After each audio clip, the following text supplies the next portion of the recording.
welcome back to Bartlett's Math Magicians. Today I want to show you another video on subtracting mixed numbers, but by using the adding up strategy. This strategy is so great. It's one of my favorite strategies. So I'm going to show you a couple of examples of subtracting mixed numbers with adding up. So my problem I'm starting with is 5 1/4 minus 2 6/8. So again, I need a common denominator. I could use the quick common denominator method in this case. I could multiply 8 and 4 together, but I noticed that 4 is a factor of 8. So I had rather use the denominator 8 so I don't have to change the fraction 6/8. So I'm going to leave 2 6/8. And that means I'll just need to change 1/4. So I'm looking for an equivalent fraction to 1/4. How many eighths are equivalent to 1/4?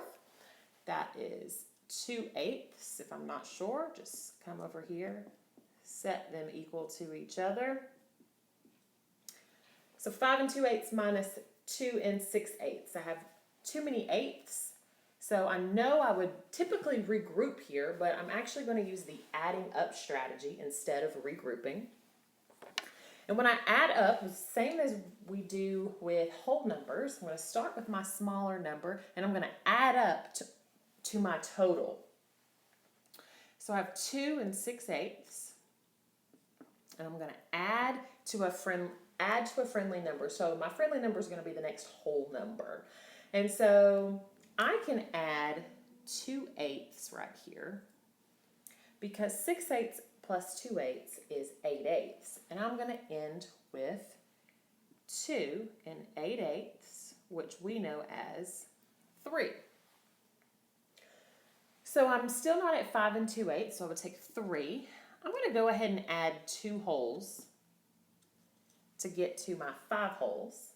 So all I need to add up to now is 2/8. So 5 plus 2/8 equals 5 2/8.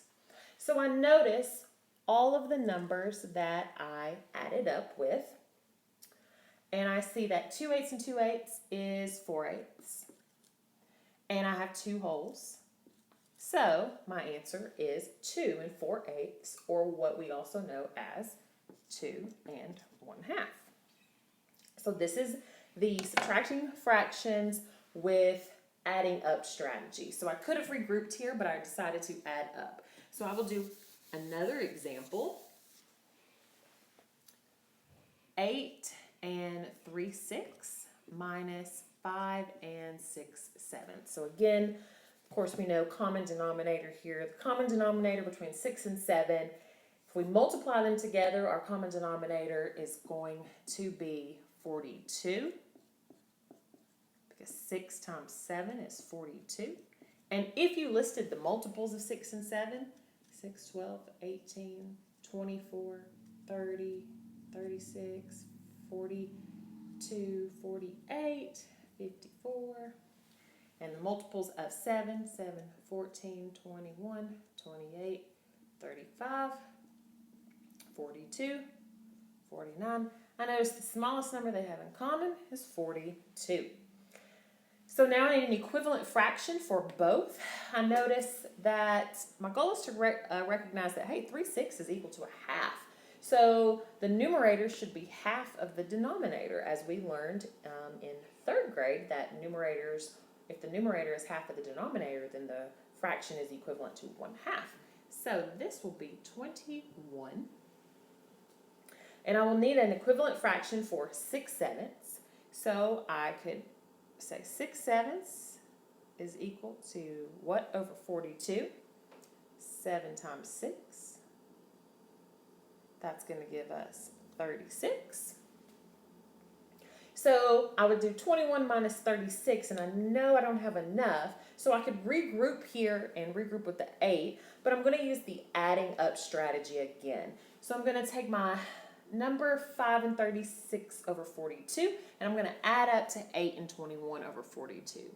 So 5 36 over 42 plus a number will give us the next whole number, which is 6.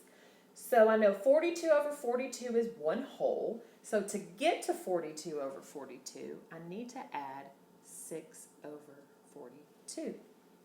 And this will equal 42 over 42, which is 1 whole, plus the 5, which is 6 wholes.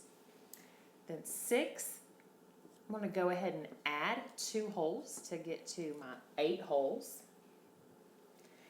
Then I have 8, and my remaining add-in is 21 over 42, which will give me 8 and 21 over 42. So now I need to add up these add-ins right here. 6 over 42 plus 21 over 42 is 27 over 42. And 2 wholes is 2 wholes and 27 over 42. So again, this is subtracting mixed numbers using the adding up strategy.